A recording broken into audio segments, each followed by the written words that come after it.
Hey everyone, my name is Jack Bourne. I'm the founder of Deadline Funnel, and with me are two of my friends. This is going to be a really special treat. With me, we've got Shawn Twing and André Chaperon.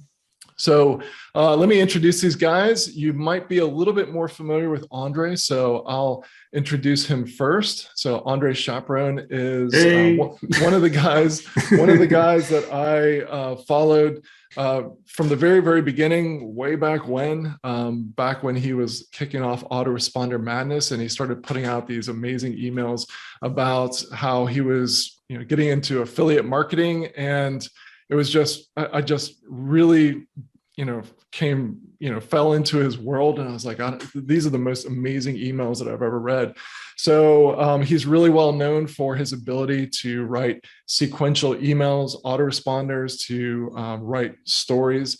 And so he's just someone who is always pushing the boundaries of what you can do with the written word. And it's just been such a joy to have André as a friend. Shawn is someone who has bought more traffic in a month or a year than most of us will ever buy in a lifetime. In fact, one of the things that he's known for is that he's purchased as much as $2.7 million of traffic in 1 month. Last time that I checked, that number might have gone up, but regardless of what the number is, that's a lot of traffic. So Shawn knows a thing or two about buying traffic. He's worked with companies like Agora Financial, which has been one of the largest, most successful direct response advertisers in history. And he's worked directly with them, helping them to buy traffic. He's also worked with a lot of the thought leaders and names that you know. So the dude is super, super smart. And also, side note, he got his black belt in Taekwondo at age 16 in South Korea. Is that correct? And he's now a 4th degree black belt.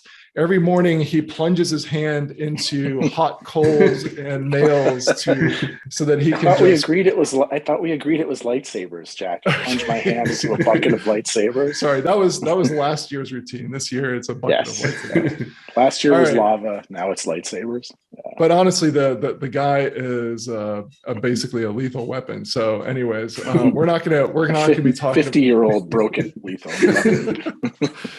But anyways, here's what we're going to be talking about today. I'm going to try to keep the joking to a minimum and try to keep us on topic. So 3 friends talking about systems thinking. So I want to talk to. There's so many topics that we could talk about. We could talk about email marketing. We could talk about traffic. But one of the things that we want to talk about is this strange phenomenon that happens. We're all told that you should be split testing your opt-in pages and your landing pages and all the different things in your funnel. And I'm not going to tell you that you shouldn't, but one of the things that you will find, as most people do, is that as you start split testing, you're like, okay, I got a 10% increase here. And then you figure out, okay, I've got a 20% increase here and a 10% increase over in this other area. So these should all combine. And then the next month, you don't really see that bump. Sometimes you actually see your results go down and you're thinking, what the heck is going on?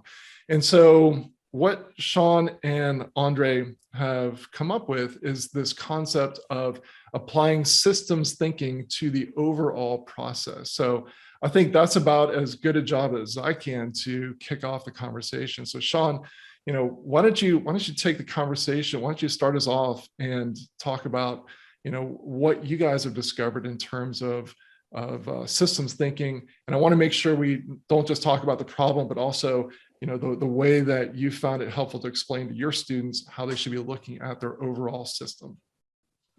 Sure. Probably the best example. Systems theory on its own is confusing. Everyone's eyes gloss over and it's kind of this, what does this have to do with my business? The best way to think about systems theory is to think about a car. Right? A car is a collection of subsystems. None of those subsystems on their own create motion. I mean, the great irony of the car as a system is that the engine can't move across the floor by itself. Right? The engine needs the chassis. There needs to be some sort of aerodynamic system. There needs to be a fuel system. And we've been led to believe by some really smart people, frankly, that if we just make improvements to all the parts, that the whole system is going to get better. Now, it sounds right. I used to buy that. I mean, I remember the math. It was like, if I have a 4-part funnel and I can double, some crazy thing, like if I could double conversion at every step, I'd get a 16 times increase. And I tried that on behalf of clients hundreds of times. And the number of times it worked rounded up to a whole number was 0. It just didn't work because that's not how the world works. Right. So if let's imagine we have our car and we want to go faster. So we just put a bigger engine in it. Will that make the car go faster? Well, not if it doesn't have enough fuel. Okay, well, what if we just give it more fuel? Well, maybe the engine can't keep up, or the drivetrain can't keep up. Like we know intuitively that just monkeying around with the parts isn't going to make the whole system better. Yet somehow we've bought that idea in digital marketing, and the way it manifests is, people will look at individual parts of a business and they'll say, okay, let's just, for the sake of argument, say we have a pretty simple business where it's people send traffic to a front end offer. It's $97, maybe an upsell or two, just to monetize that traffic. And then there's a core offer. And at the end of a typical month, let's say that the net profit is $10,000. Well, someone eventually is going to come in and say, all right, if we just got more traffic, well, getting more traffic's easy, right? Just do a curiosity-based ad and throw a bunch of traffic on it. So someone goes out and they try to fix the traffic system and they do all the best practices. They get tons more traffic, no more sales. Well, that's weird. Or maybe they get more traffic and then they think, oh, I know what the problem is. We're not getting enough leads. So they go and they buy the latest and greatest leads course, and they know they need to give away more freebies, and they give away more stuff. And their cost per lead drops and drops, and they think, oh, that's amazing.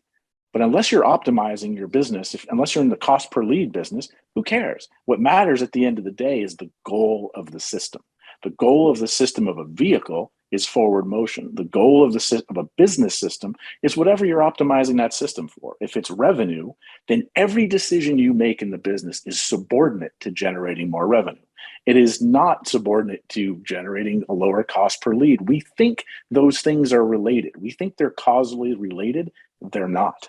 It's the system that creates the result, the relationship among the parts of the system that creates the result. No part of the system on its own creates the individual results. And that is the hardest thing in the world to wrap our heads around.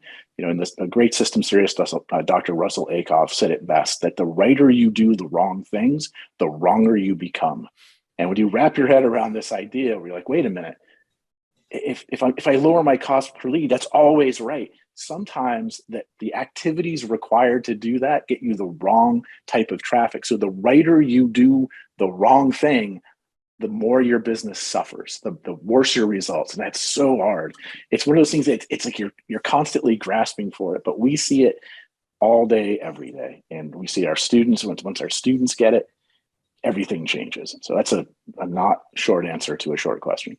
I'm sure André has 50 things to add to that. So, yeah, André, I don't want to keep you out of the conversation. What do you have to say? I guess there's multiple layers to this metaphorical idea of systems theory, and then using the vehicle. So, every single car on the road can be different, just like every single business is built differently, right? There's not every single business, we're not all in the Formula One car business, right? Some people want to build tractors. Again, this metaphor doesn't port perfectly well, but tractors do tractor stuff well, and Formula One cars do Formula One stuff well. You can't stick a Formula One tires onto one of Shawn's tractors and hope that it's going to go plowing. So, recognizing that is just another way to look at the business, that we're optimizing for a certain thing that may not be to create a Formula One car using this metaphor. It could be something slightly different that's meaningful to us. So for us, we optimize for happy customers, this weird concept that makes sense to us. And so we use that as our North Star. So when we're looking at the individual parts, we're always we're always asking the question: is this going to is this going to make the boat go faster? Is another way of framing that. So if we create this ad that's going to be optimized to get more clicks, is it going to contribute to our ultimate goal of creating happy customers?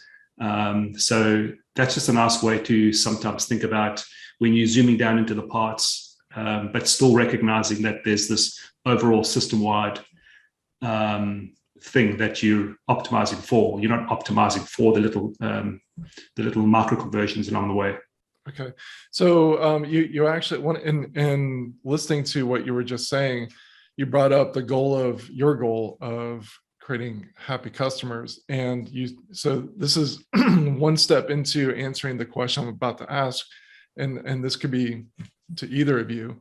I think a lot of people, before you mentioned happy customers, would have thought, well, okay, this analogy doesn't make sense to me because you got the race car, you've got the tractor, like that makes sense in the vehicle world, but isn't the goal of a business to make money? And you just pointed out that the goal of your business, your North Star, is happy customers. Can you list out some additional, some other goals that a business system, a marketing system, a client acquisition system might be optimized for that might not be making money?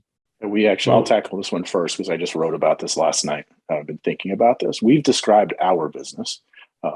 André and I love frameworks. We can distill the world down into a framework. We can understand it. And the framework that we've established for our business is it's a Venn diagram where 3 circles overlap. One of those circles is the value we create for our audience. That's a critical first component. Another circle is the financial value that we extract for ourselves. And the third component is our experience of the work, like our individual experience of the work. And the bullseye, the center of that bullseye, is that place where we're creating extreme value for our audience. We're getting a financial reward that we believe is representative of the value that we're creating. And we just love what we do. Like that's the center of the bullseye. So when we optimize our business, we can't violate any of those things. So it's the relationship among those things that matters. So yes, there are times when we work a little harder than we want to, but on balance, we do the type of work we enjoy at the rate and pace that we enjoy, with people who we enjoy for the most part. We get after each other a little bit, and then the money is an emergent property. That's one thing you learn very quickly from systems theory, is that money is a very difficult thing to optimize for because money emerges from the creation of value. To chase money deliberately, it's a fool's errand. Frankly, it's not satisfying in our experience. Not satisfying. It's difficult, but when you focus on the other parts, money emerges. And that's a funny thing about systems theory, is it's not the parts, and it's not always what you think you're doing that you can point to and say, I did this thing today. That there are properties that emerge from systems that are not in any part of the system. So the specific answer to your question was that intersection between value for an audience, value for ourselves, and our experience of the work. In the center of that bullseye, that's what we optimize our business for, and that's what we encourage our audience to optimize their business for.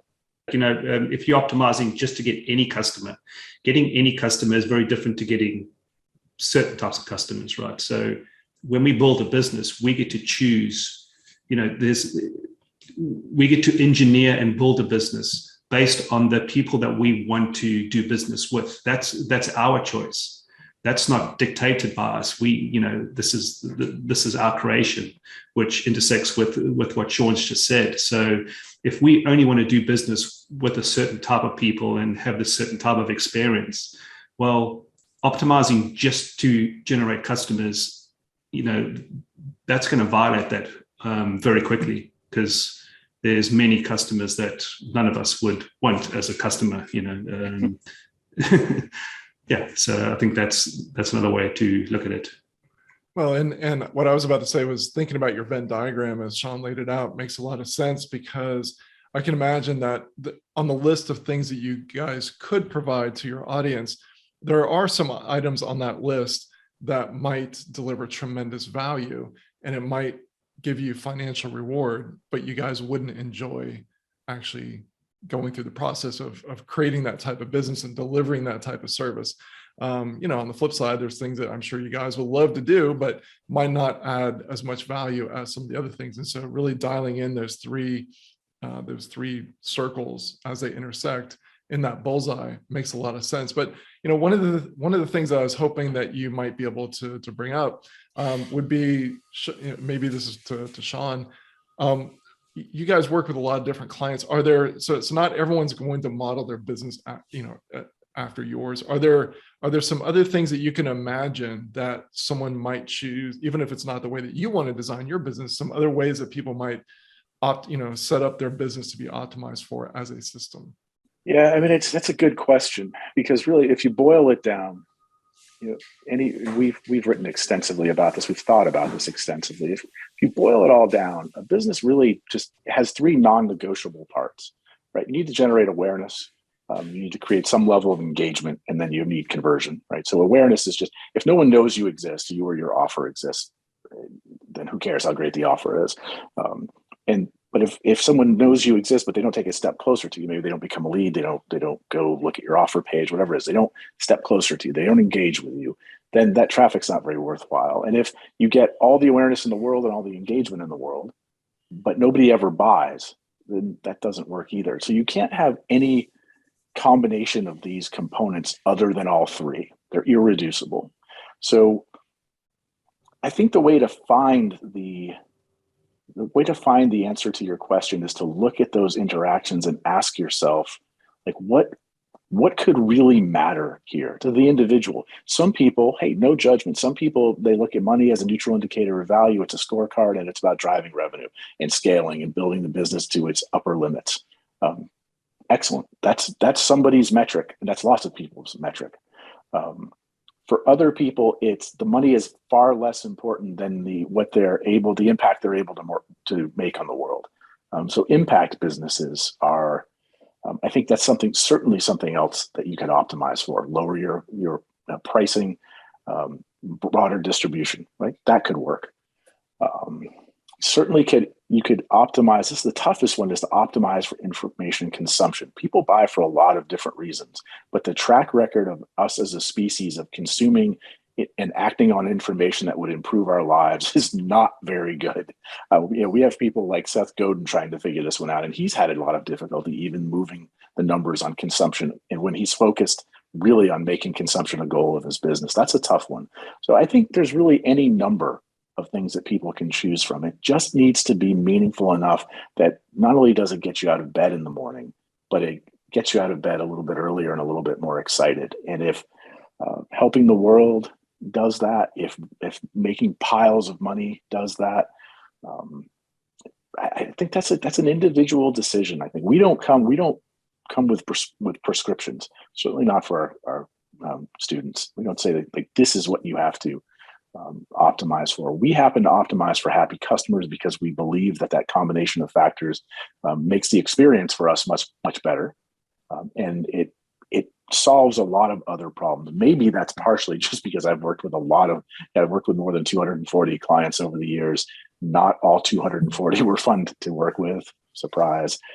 Many of them were miserable to work with. So maybe I just have an allergy to working with miserable people and I don't want to do it. But there's something soul draining about customers who you can't make them happy, and it's not a one for one thing. One good customer doesn't offset one miserable customer. It's more like 150,000 good customers offset one miserable customer. So the numbers aren't in our favor there. So I'm not sure if I answered your question exactly. Andre probably has a better answer to it than I did. Yeah, I mean, no pressure. I think everyone's got to discover this themselves. When I started on this journey for myself in 2003, it was just me, one man band, and I had to do everything myself, and I did all sorts of things, not knowing what I was doing. First of all, there weren't gurus and courses and stuff like that. You really had to try and figure this stuff out, and I see that as something that was fortunate, because I had to do things, and I learned along the way things that I really dislike doing and stuff that I really enjoy doing. And along that journey emerged what I ended up double downing on. Email. Being an introvert, email seemed to be the perfect intersection for me, whereas I could just hide behind a screen and write emails. So that started me on this journey, and then just along the way we just learned things that we enjoy doing. And so for me, that was my guiding star, is what I enjoy doing. I don't want this. I didn't want to turn this thing into a job. I just lost my job and I didn't want to go back to a job. So I didn't want to create another job. So I think of many years of trying different things, this emerged. And then we've been, optimizing that over the years. And then Shawn joined, and now we're doing this together. So now it's even more fun. So when you guys are helping, a lot of your clients are in the earlier stages of your journey. Is that a fair assessment?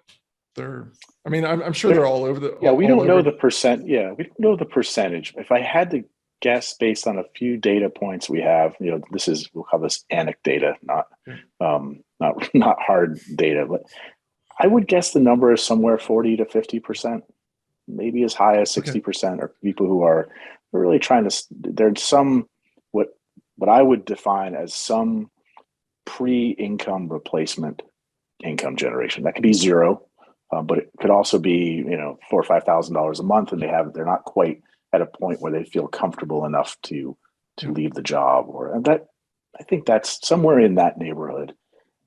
Anecdotally feels about right.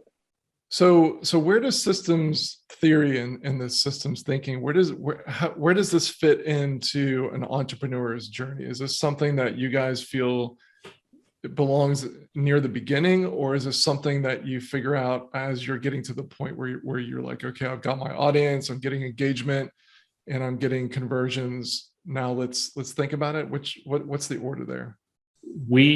I think, I suppose I can't speak for Shawn, but for me, this was something that I discovered along the way. I didn't know this, that systems theory even existed. So I didn't know about it. Now, there were some things that I just did intuitively, and it just so happened that it aligned with certain properties of systems theory, like the world building stuff that I started doing many years ago. But to answer your question, I think it's better to understand this early on and then build the business like this, because I'm not sure why you would want to build a business in any other way and then go back and have to change all sorts of things. At least for me, that would make the most sense. So we've baked that into all of everything we do now. There's systems thinking DNA fingerprints everywhere, including one of our courses that takes somebody from zero to leave your job sort of money. So I don't know if Shawn will say something different. I'll borrow something that you said earlier, and I think this is the best way I would describe it to somebody if we're just sitting across the table having a cup of coffee. That André referenced the book title earlier. It's "Will It Make the Boat Go Faster?" And that's a book title from William Hunt Davis, I think was his name, or no, Ben Hunt Davis. But he was the British men's 8 rowing team won gold in the 2000 Sydney Olympics, and they hadn't won gold, I think, for 100 years, 90 something years before that. And they had a pretty disappointing showing 2 years earlier, I believe, at the World Games in Cologne. And what they did is they got together as a group after that and said, we're going to win gold in Sydney. And to do that, they subordinated every decision they had to make to a simple question: will it make the boat go faster? And if the answer was no, they just said no. They just didn't do it. Some new company comes in, hey, we want to sponsor you. We've got these new shoes. What do you think? Are new shoes going to make the boat go faster? No, then we don't care. Every decision. So I think the way to condense all of the intricacies of systems theory down into something actionable for somebody on day one is to accept the reality that any business is a complex system. And because of that, it's subject to the rules of systems theory that somebody doesn't need to know on day one. But this powerful metaphor of every decision that you make coming down to a simple question, and so their business, their boat might just be, I want to make $5,000 a month. Like that's like, if I could just get there, I want to net $5,000 a month. Then that can become, everything can be measured against that. And it's the best filtering tool in the world. You don't need a PhD in systems theory to recognize that that is at the heart of systems theory. And what very quickly people will realize is that some enormously high percentage, 80, 90% of all decisions really don't contribute to the overall goal of a business. They're noise.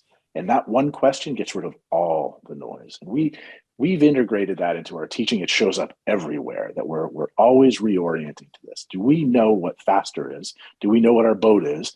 And are we able to evaluate a decision relative to those two things? Like that's as simple. I think that's as simple as it gets. So let me see if the way that I'm going to apply what you just said makes sense for someone watching this. So using your $5,000 a month as an example, but bringing also into the picture some version of this Venn diagram, even if it's 2 circles or maybe 3 circles. So maybe one of the other circles takes into consideration, as a new or young entrepreneur, what type of business would I love to build? And probably even more importantly, what type of business would I hate to build? So for example, if you don't want to be doing done for you agency work, and someone might want to do that, right? But if the entrepreneur in this example says, I want to make $5,000 per month, but I don't want to do done for you agency work, or that type of thing, but I am willing to do, build these other types of businesses, then that helps to filter the world and the choices and the options, both like whether it's on an annual time frame, quarterly time frame, weekly, or even daily time frame, because we actually these days have the opposite problem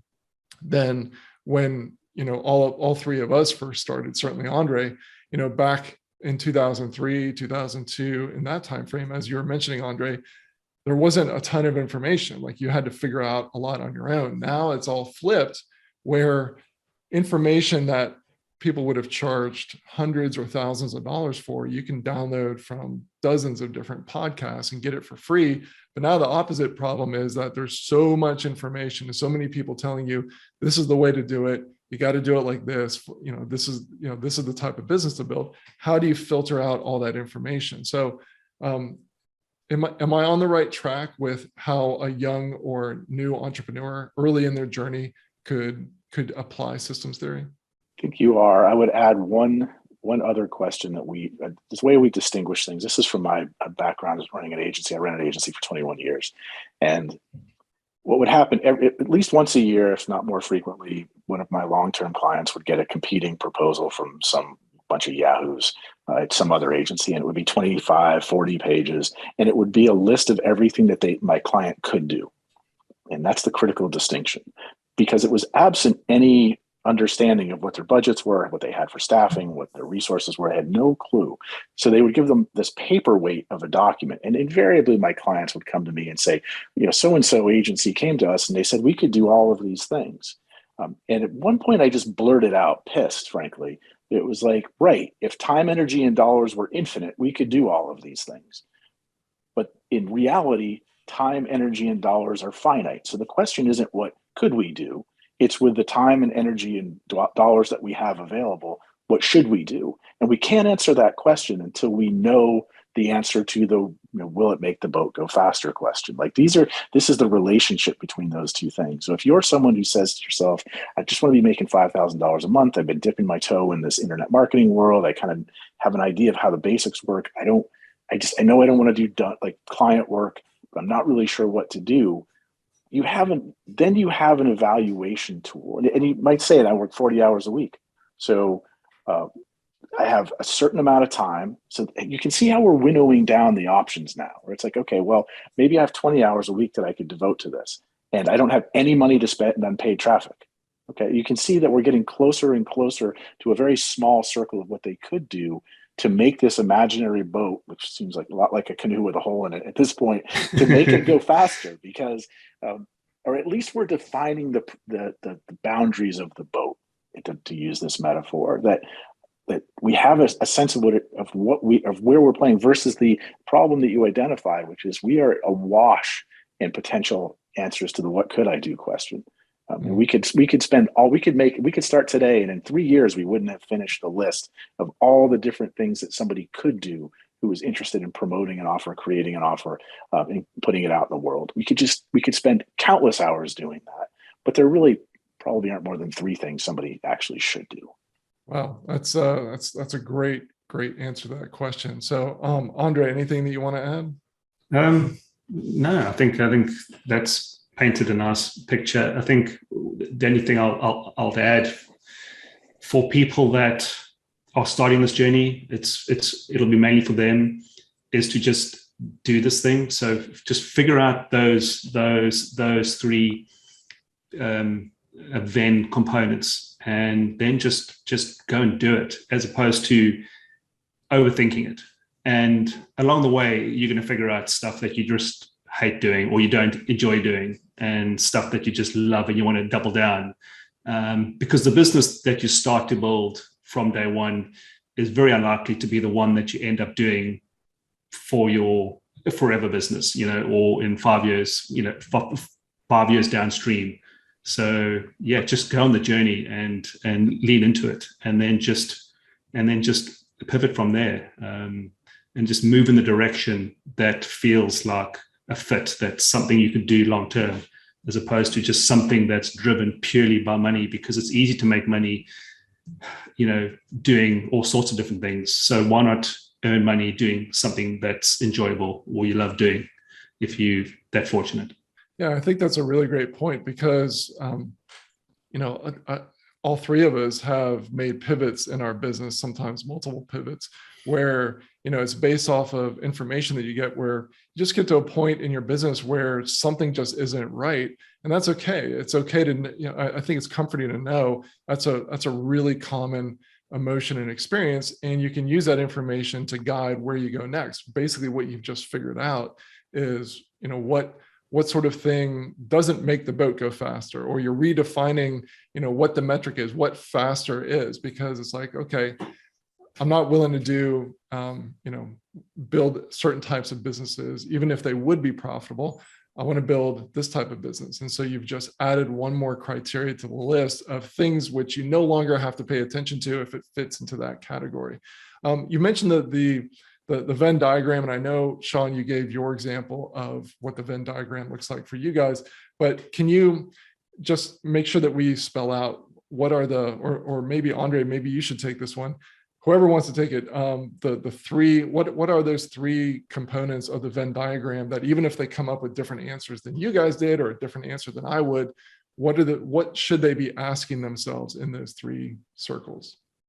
Again, I think this depends on the type of business that somebody wants to build. Shawn and I are in the expertise business, so the stuff that we do is around our expertise. This is what we love doing. We're lifetime learners, and learning this stuff and sharing it with an audience that gets value from the stuff that we're sharing, and that intersection generates revenue for us. That ticks all the boxes, but not every business works that way. There's people that are in the e-commerce business, and I don't know, maybe you can't fall in love with selling coffee mugs, but you can certainly build a big business selling coffee mugs. So I think it just depends. But I think there needs to be, at least from our perspective, there needs to be a component that you love doing. There needs to be a component that there's you giving value, whether it's mugs that people love to buy because of the pictures on it, or the type of mug it is, or some level of expertise that we are putting out into the world that other people want to learn about. And then there's obviously the economic component that needs to exist, otherwise it's called a hobby. That will be like my sim racing thing over here. I love driving it. There's many people that do it, but I'm not going to be doing that to make money. I would starve first. Yeah, I mean, I think I would, as Andre was talking and you asked the question, Jack, I was trying to think about how would we turn how we did this into a framework. And this may be a little rudimentary, but I think the first, if I sat down with, if I had to sit down with a random 100 people thinking about creating a business, and I wanted something that all of them could use to get as close to the value that we got from our Venn diagram, I think I would break it into 3 component parts. One, what is the external outcome that, like, that's the first one. So what does your audience get? The tangible things. What do they learn? What they receive in the mail? Like, external outcome is one of them. Then there's internal outcome, meaning for you, like, what do you get in sort of compensation, or like, how does that work? And then there's internal experience. So external outcome, internal outcome, external experience, or internal experience. And internal experience is just how, like, do you enjoy the work? Do you like what you do? Do you like who you work with? Do you like where that you work? Do you like how much time that you work? Like, if you sat down and said, okay, let me make a list of all the value I could create for other people, based on my experience, my expertise, like whatever it is, make that list. And then if you sat down and say, okay, what's important to me? What level of income is important to me? What, like, sort of get that clear. What do I want from outcomes in the business? How much vacation time do I want to take? Other things, like, get that clear.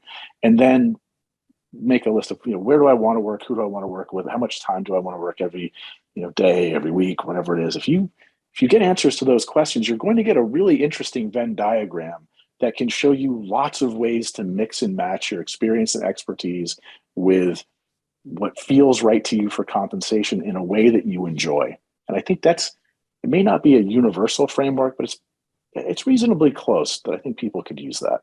There's people starting out and they may be thinking, well, I don't have any expertise. Maybe I want to get into the expertise business, but I don't have any. So how do you start, right? So one of the things you could do is just share openly. So if you're interested in a certain thing that you enjoy sharing, if you enjoy writing, if you're a writer, and you're going to go on this journey with an audience. So maybe you share components of your journey as you learning. So you learning in front of people, and which is one of the ways that you found me early on, because I was sharing the stuff about affiliate marketing. I didn't have an audience when I started. I was just sharing stuff. I just knew that I needed to build this business. And so along the way, and I figured out a few things, and then I just stuck it on a blog and I was sharing openly. I wasn't trying to make money from that. And then along the way, I started to build an audience. So for me, the audience came first. Now, the audience doesn't necessarily have to come first, but for me, it did. That's how I started my journey. And then generating an income from that was relatively easy once that audience existed, and they were certainly interested in the stuff that I was interested in and the stuff that I was now learning and becoming an expert at. So you can get there that way. You can obviously get there faster by buying traffic. If you have an idea and you want to share it with the world, then you already have some level of expertise around something that other people would get value in. So there's different ways to get where you need to get to. Yeah. So the comment I wanted to add was I've just been thinking while you guys were talking about examples like Facebook and Amazon. I mean, first of all, if part of the answer of like what level of monetary value, like in the company or income, do I need to make? If it's in the billions of dollars, you can automatically eliminate like a whole host of different types of businesses and different types of markets. And there's a lot of other trade-offs that come with that, but that's a decision unto itself. But there's other decisions that are a little bit more realistic. So, for example, if the business that you're getting in, the end game for you is to get bought out 5 years from now, your metric, what makes the boat go faster, your speed that you're trying to optimize for, is probably not maximum profit. it's probably, scale and growth and user acquisition so that someone comes along and buys you out. And so that's a totally different focus than someone who says, my focus is, on the monetary side is profit generation. And so it's not revenue at the expense of profit. It's not users, but at a loss, like say Amazon was. And it's also not the season that Facebook was in early on, where early investors in the Facebook business said, hey, we need to do advertising. And Zuckerberg said, look, this is not the time for this. You're going to kill this thing early, too early. If you force me to do advertising now, like what we need to do is really get that network effect and really just scale, and then we'll turn on the advertising machine.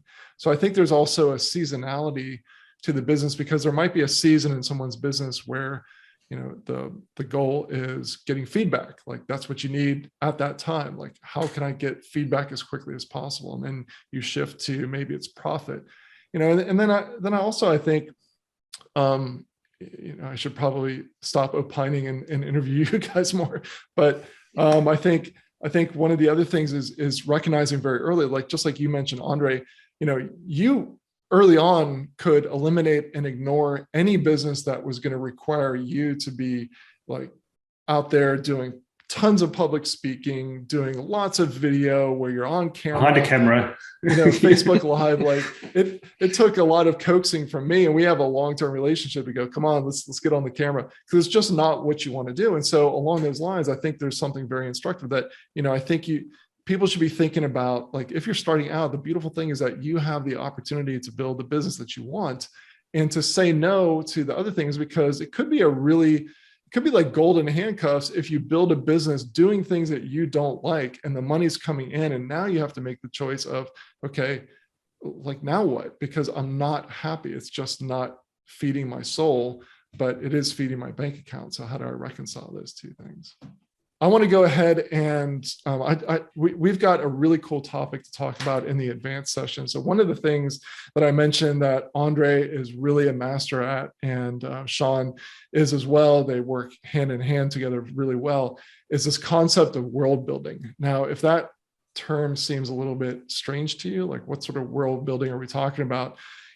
As I think of it, and I'll let them explain it in the advanced session when we get there, but world building is where someone figuratively, I was about to say literally, but figuratively steps into another world where they're just completely immersed and they realize, okay, this is the tribe, this is the place where I want to be, even before money has changed hands. Now, André and Shawn might give a better definition of it, but this can be extremely powerful. I mean, this is one of the reasons why when André and Shawn talk about something that's, say, for example, a useful tool in their business, I know because I've been one of those vendors that André recommended many years ago and still does to this day. But the first time that André ever did a promotion for me way back in the day, I had people sending me emails saying, I don't exactly understand what it is that you are selling. This is when I was selling AW Pro Tools, another software platform. I don't exactly know what it is that you do, but André told me that I should buy your stuff. And so I bought it. I'll figure it out later. I mean, that's the type of influence that that world building can bring you. So we're going to be talking about that in the advanced session. It's going to be a really, really great introduction to the topic. So to join us in that advanced session, I want you to click the link or the button or whatever my team has put near this video, because if there's still time on the clock, you can jump in and grab that advanced session before the price goes up. Now, before we go, André and Shawn, I want to make sure that you guys have an opportunity to share how people can enter your world, and tell people where they can go to learn more about you, because I know André and Shawn, you guys have lots of great free resources where people can start to, get a sense of the way that you guys think and the way that you guys operate. And I love you guys, and I want to make sure that people know about you. We've got 30,000 words of free courses and another 100 or so thousand words of content on our site that's free. It's all ungated. You can opt in if you choose to, but you don't need to opt in for anything that I just described. So André will give you the URL. Yeah, it's tiny little businesses, and businesses is the plural businesses. So tinylittle.businesses.com. You'll see it's just a big world. It's a world. If you click on the little learn in the top navigation, it'll take you to many of our articles that we write, which originate as emails. Almost all of them start off as emails to our audience, and then we put them on the site, and it expands our world. So yeah, that's the best place to go. Awesome. And I'll make sure that there's a link to that right near this video. So go check that out, and make sure that you join us in the advanced session. Don't let that deadline take your special deal away from you. So click the link and join us over there. We'll see you over there soon.